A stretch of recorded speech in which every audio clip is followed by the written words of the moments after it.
Hi guys, now we are gonna learn about some and any.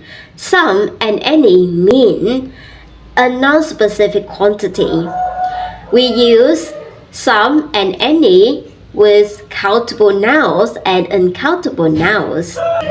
For example, some friends, some money, some boys, any cats, any food, any water.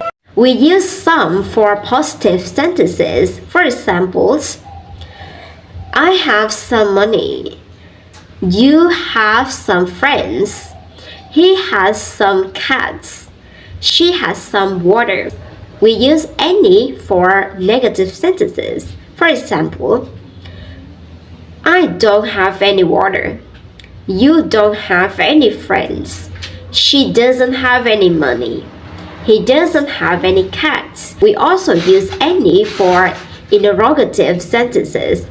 For example, do you have any money? Do I have any water? Does she have any cats? Does he have any friends?